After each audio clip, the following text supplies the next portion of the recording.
देश में बीजेपी सरकार और प्रधानमंत्री नरेंद्र मोदी जी की कार्यशैली से कई चिंताजनक प्रश्न बार बार उठे।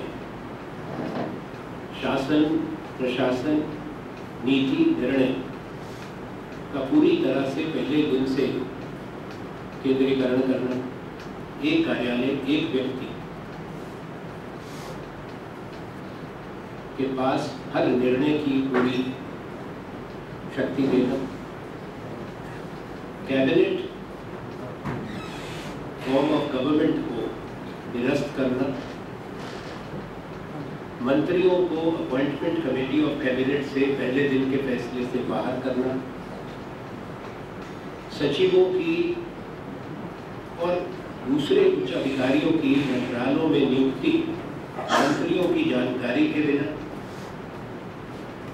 मंत्रियों की उसमें राय लिए बिना, ये सरकार की कार्यशैली बन चुकी है। अभी सप्ताहांत में शुक्रवार को रात में 16 नए सचिवों की नियुक्ति हुई। ये सरकार का अधिकार है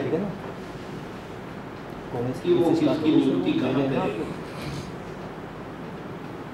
तो जो 16 मंत्री, संबंधित मंत्री, उनको आपके माध्यम से ये जानकारी शनिवार को किसी एक व्यक्ति को ये नहीं मालूम था, कैबिनेट मंत्री को, मेरे विभाग का मंत्री सचिव हो, और ये पहली बार नहीं हुआ, ये बार बार हुआ। ये प्रजातांत्रिक तरीका नहीं है शासन चलाने का। और दूसरा, मंत्रियों को मौना करना और वरिष्ठ अधिकारी और भारत सरकार के सचिवों को एक आशंका, भय, अविश्वास के वातावरण में काम करने को मजबूर करना। इसलिए ये चिंताजनक प्रश्न है, क्योंकि ये तरीका पहले एक बार हुआ, 2 बार हुआ, हमने सोचा शायद सुधार आ जाए। तो इससे भी स्पष्ट है प्रधानमंत्री नरेंद्र मोदी जी की मानसिकता प्रजातांत्रिक नहीं है, और जो वो कहते हैं वो करते हैं, उसमें बहुत बड़ा अंतर है। शासन चलाने के लिए अनुभव के आधार पर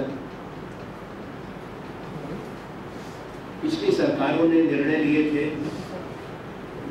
कि जो संवेदनशील पद पर काम करते हैं उनका कार्यकाल सुनिश्चित होना चाहिए, ताकि वो सचिव आश्वस्त हो अपने कार्यकाल के बारे में, और निर्भीक रूप से जो भारत का संविधान, भारत के जो सामाजिक सेवा है, सिविल सर्वेंट्स है, उनसे ये अपेक्षा भी करता है और उनको संरक्षण भी देता है कि वो अपने निर्णय निर्भीक तौर से लें, सही निर्णय लें और शासन प्रशासन को सुचारू रूप से चलाएं।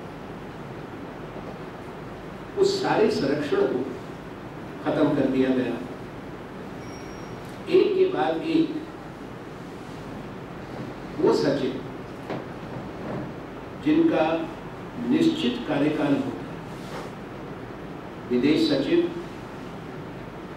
अपने 2 साल के कार्यकाल पूरा करने से पहले सुजाता सिंह को हटाया गया, अचानक हटाया गया, और जो उनकी जगह लाए, हम टिप्पणी नए अधिकारी जिनको लगाया गया उनकी योग्यता या व्यक्ति पर नहीं कर रहे, प्रक्रिया पर कर रहे हैं, और किस तरह का वातावरण बनाया जाता है। वो भी निर्णय इसलिए हुआ क्योंकि कुछ दिन के बाद संबंधित अधिकारी सेवामुक्त होने थे। भारत के गृह सचिव, जो बड़ा एक संवेदनशील पद है, वो भी पहले एक गृह सचिव अपने कार्यकाल की अपनी अवधि को पूरा किए बिना घर गए, और एक सरकार ने तरीका बना लिया है कि जब किसी की विदाई करते हैं अपमानित करके तो साथ में ये भी कह देते हैं कि हमने स्वेच्छा से त्याग पत्र दे दिया। ऐसी वातावरण बन गया कि भारत के विदेश सचिव, दो गृह सचिव चंद मिनटों के अंदर स्वेच्छा से त्याग पत्र दे दें और साथ ही दूसरी नियुक्ति की घोषणा हो जाए, जैसा आज भी गृह सचिव का। गृह सचिव की नियुक्ति, किसी भी सचिव की नियुक्ति पर गृह सचिव की नियुक्ति के लिए प्रक्रिया है, विदेश सचिव की नियुक्ति के लिए प्रक्रिया है। उसके लिए एक शॉर्ट लिस्ट बनती है नामों की, पैनल बनता है, फिर सरकार उस पर निर्णय करती है कि किसको बनाए, और उस फाइल को चलने में जब तक सबके दस्तखत हो जाते हैं उसमें भी कम से कम पूरा दिन की प्रक्रिया तो होगी। अगर दस्ती तरीके से भी वो फाइल को लेकर चलें, वरना एक दिन में प्रक्रिया पूरा होना संभव नहीं है, क्योंकि उसमें कई अधिकारी और कई स्तर पर फाइल को देखा जाता है, उसमें दस्तखत किए जाते हैं। उसके बाद प्रधानमंत्री की जो फाइनल जो है तो हस्ताक्षर तो प्रधानमंत्री के। तो आज ये किस तरह से हुआ है कि क्या प्रक्रिया पहले से पिछले कल करके रखी गई थी, क्योंकि वही जो पहले हुआ है आज भी नियुक्ति उसी प्रकार से हुई, और जिनकी हुई सरकार ने अपना विशेषाधिकार, प्रधानमंत्री ने उसका उपयोग किया या दुरुपयोग किया, वो भी आज ही सेवानिवृत्त हो रहे थे, आज आखिरी दिन, इसलिए वो नियुक्ति आज ही होना जरूरी थी। मैंने आपसे बताया कि सबसे पहला निर्णय था कि भारत के कैबिनेट मिनिस्टर्स को अपॉइंटमेंट कमेटी ऑफ कैबिनेट से हटा दिया गया। एक व्यक्ति की अपॉइंटमेंट कमेटी नहीं बन सकती, इसलिए मजबूरन भारत के गृह मंत्री राजनाथ सिंह जी को उसमें रखा गया। राजनाथ सिंह जी की ये स्थिति है कि जो पेशकश जाती है, प्रस्तावना जाती है, चाहे गृह सचिव की नियुक्ति की जाए, चाहे दूसरे सचिवों की, वो फाइल वापसी में उनके पास सूचनार्थ आती है, जाते वक्त फाइल उनके कार्यालय के माध्यम से नहीं, तो निर्णय एक ही व्यक्ति का होता है, दूसरे को सूचना दी जाती है, इन्फॉर्म किया जाता है। So this is a method of functioning, the complete concentration of decision making, policy making, key appointments, and undermining the cabinet form of government in entirety. We are a parliamentary democracy, we are not a presidential form of government, and therefore the cabinet ministers are responsible and accountable for their ministries and departments to the people of India through the parliament. This Prime Minister has from day one demonstrated a mindset which is disturbing for any democracy, where all appointments have to be made by one person and one office. The ministers do not know about any proposal and come to know either through a notification or through you, through the media, either electronic or the newspapers the next morning. As it happened over the weekend, late in the night, 16 secretaries were appointed or changed, reshuffled, and we can only understand the unexpressed agony of the cabinet ministers of Shri Narendra Modi, senior, otherwise irrespective of which department they are ministers for, that they only get to know about their secretary's appointment or shifting by reading in the newspapers, or if they happen to listen to a television channel. The Home Minister of India, though the only one in the Appointments Committee of Cabinet, just for your benefit, I am repeating this, that the Cabinet Committee of Appointments as the ACC includes, besides the Prime Minister, the Home Minister of India, that was the practice throughout, and the concerned Cabinet Minister. It comprises of 3 people. Where no proposal under the Cabinet system could be moved without the parent minister, the minister in charge, moving the proposal to be endorsed by the Home Minister and then signed or concurred to or refused or declined by the Prime Minister, who is the first among the reformers. But now, since there is no other choice but to have 2, a committee cannot be only of 1. If that definition of committee was here in any language, in Hindi, English, Sanskrit or any language, then it would have been a one-member committee. But since that was not possible, the Home Minister Shri Rajnath Singh Ji has been included, and we feel sorry.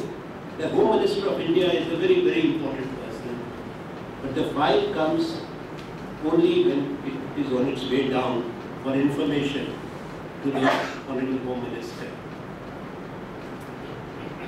Similarly, the disrespect shown to senior civil servants and the atmosphere of uncertainty, fear and distrust. It was a considered and conscious decision taken that key secretaries, that's the Cabinet Secretary, the Defence Secretary and the Home Secretary, will have a fixed tenures like the heads of 2 agencies, the Intelligence Bureau and the CBI. All these 3 secretaries are supposed to work in a manner free from any pressure, take decisions which are impartial and correct, and they enjoy as the senior civil servants the protection of the Constitution of the Republic of India. We do not have the concept of a committed bureaucracy or a political civil service. That's why that constitutional protection is there. Now we have seen instances, 2 Home Secretaries going suddenly and both being made to say, I'm sorry, that they have taken voluntary retirement. And within the next minute or 10 minutes, simultaneously, the successor is also announced. We are not commenting about the individuals. It's about the governance, it's about the processes, and it's about complete centralization of such appointments and decision making. There are processes which have been discarded or dispensed with. It happened with the Foreign Secretary. Few days before the successor was to retire, the Foreign Secretary was asked, and she was on record, the Prime Minister's office. I'm not naming the official, but you can check the record. Called the Foreign Secretary, that please submit your papers for voluntary retirement. The previous Home Secretary was asked to do the same, he did the same. The present Home Secretary was appointed on the 5th of February 2015 and was supposed to remain in office until the evening of 4th February 2017. So these are serious questions which we are raising. And here again, when another officer who has been relieved of the responsibility and was in service for the last day, and at 5 p.m. was to superannuate, one Home Secretary is discarded, removed, forced to seek voluntary retirement when 18 months of tenure was left. Fixed tenure, 18 months and another appointment. This function of the Prime Minister, his office, and the concentration of power and appointments and belittling of his minister and creating complete uncertainty and fear in the minds of senior officials is casting a very adverse impact or influence when it comes to the impartial functioning and decision making in the important ministries of the government of India. दूसरा विषय, प्रधानमंत्री जी ने कल अपनी मन की बात कही। पटना में कांग्रेस अध्यक्षालय नीतीश कुमार जी ने और हमारे गठबंधन के जो दूसरे नेता लालू प्रसाद जी ने भी अपने विचार व्यक्त किए। कांग्रेस की तरफ से भी इसमें टिप्पणी आई थी। सरकार और भारतीय जनता पार्टी इस पर अभी कोई टिप्पणी, जो भी टिप्पणी कर रहे हैं उससे उनकी धूमिल छवि साफ नहीं हो सकती। इस प्रकरण में प्रधानमंत्री और भारतीय जनता पार्टी का असली चेहरा बेनकाब हुआ है कि किसान विरोधी और गरीब विरोधी सरकार है। गरीब विरोधी सरकार बजट से स्पष्ट हो गया था जब सामाजिक क्षेत्रों को 1,59,000 रुपया काट दिया गया, चाहे वो शिक्षा का हो, शिशु कल्याण का हो, महिला का हो, जनजाति का हो, अनुसूचित जाति का हो, वो सब पैसा कटा। और सरकार का 3 बार ये अध्यादेश लाना, ऑर्डिनेंस लाना, पिछली दिसंबर से आज ये आवश्यक हो जाता है हमारी तरफ से प्रश्न करना। प्रधानमंत्री को अचानक कल याद आ गया मन की बात में कि हमको तो किसान का ख्याल है, तो हम इसको आगे अध्यादेश को दोबारा नहीं। तो पहले किसकी आदत सता रही थी जो 3 बार अध्यादेश था? तब इस देश का किसान कहाँ गया था? तब इस देश के गरीब के किसान की, देश की खाद्य सुरक्षा की नरेंद्र मोदी जी को, बीजेपी की सरकार को कोई चिंता नहीं। तब तो बड़ा बड़ा सफाई देते थे, तर्क देते थे कि जो वो कर रहे हैं देश के हित में कर रहे हैं, भविष्य के हित में कर रहे हैं।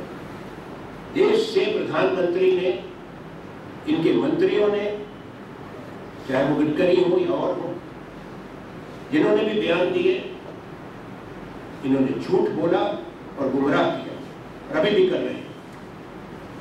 क्योंकि जो 13 एनेक्टमेंट्स थी जिनके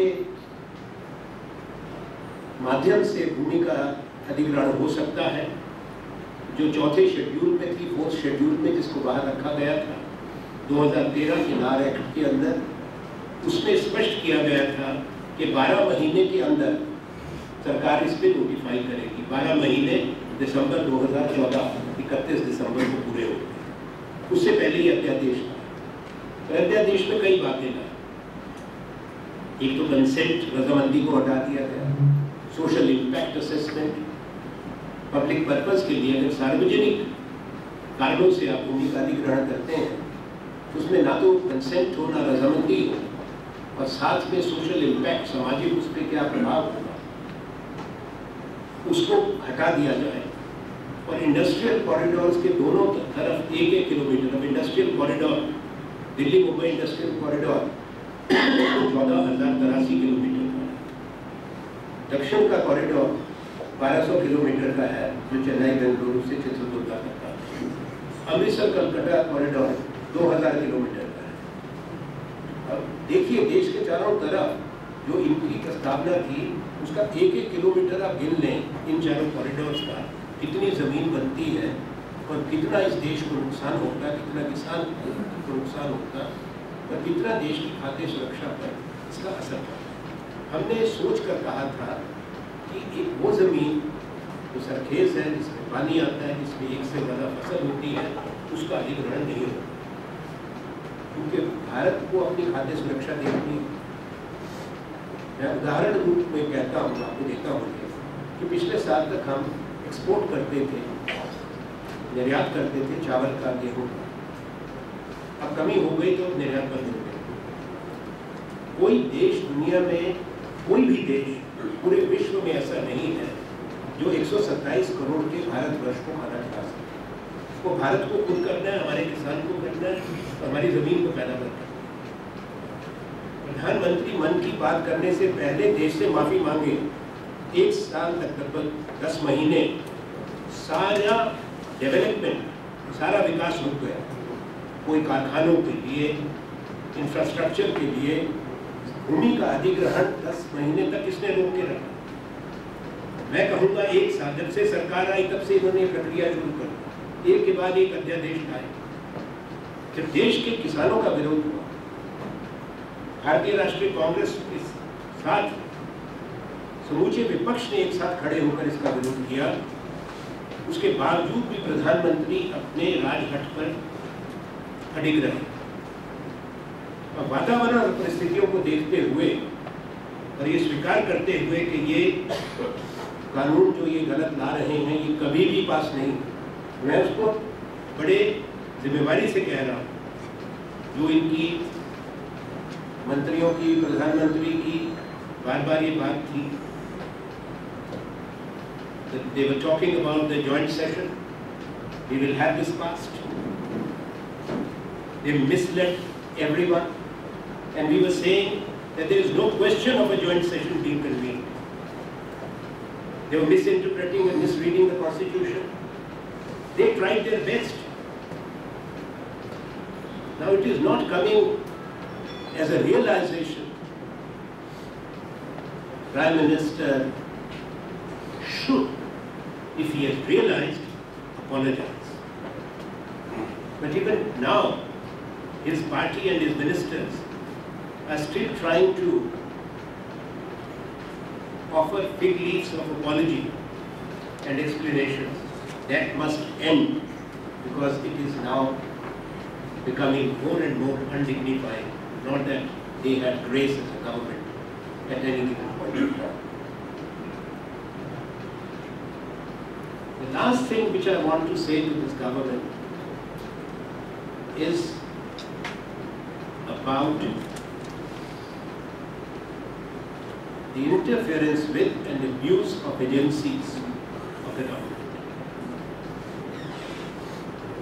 to unleash political vendetta and to target the political opponents of this government. And we do hope that the details of this will also come tumbling out soon. As in the past, the judiciary at the highest level has looked into these matters. आज जो शासन तंत्र का और agencies का दुरुपयोग हो रहा है, राजनीतिक विरोधियों को निशाना बनाया जा रहा है, हम सरकार को, प्रधानमंत्री जी को सचेत करना चाहते हैं कि विरोध पक्ष इन हथकंडों से, सच्चाई कहने से बिल्कुल नहीं डरेगा, न ही हिचकिचाएगा। ये हम स्पष्ट कर देना। अगर वो सोचते हैं कि भारत जो दुनिया का सबसे बड़ा प्रजातंत्र है, उसमें शासन प्रशासन ऐसे चलेगा, शासन तंत्र का खुलेआम दुरुपयोग होगा, उसका विरोध होगा, ये हम स्पष्ट करना चाहते हैं।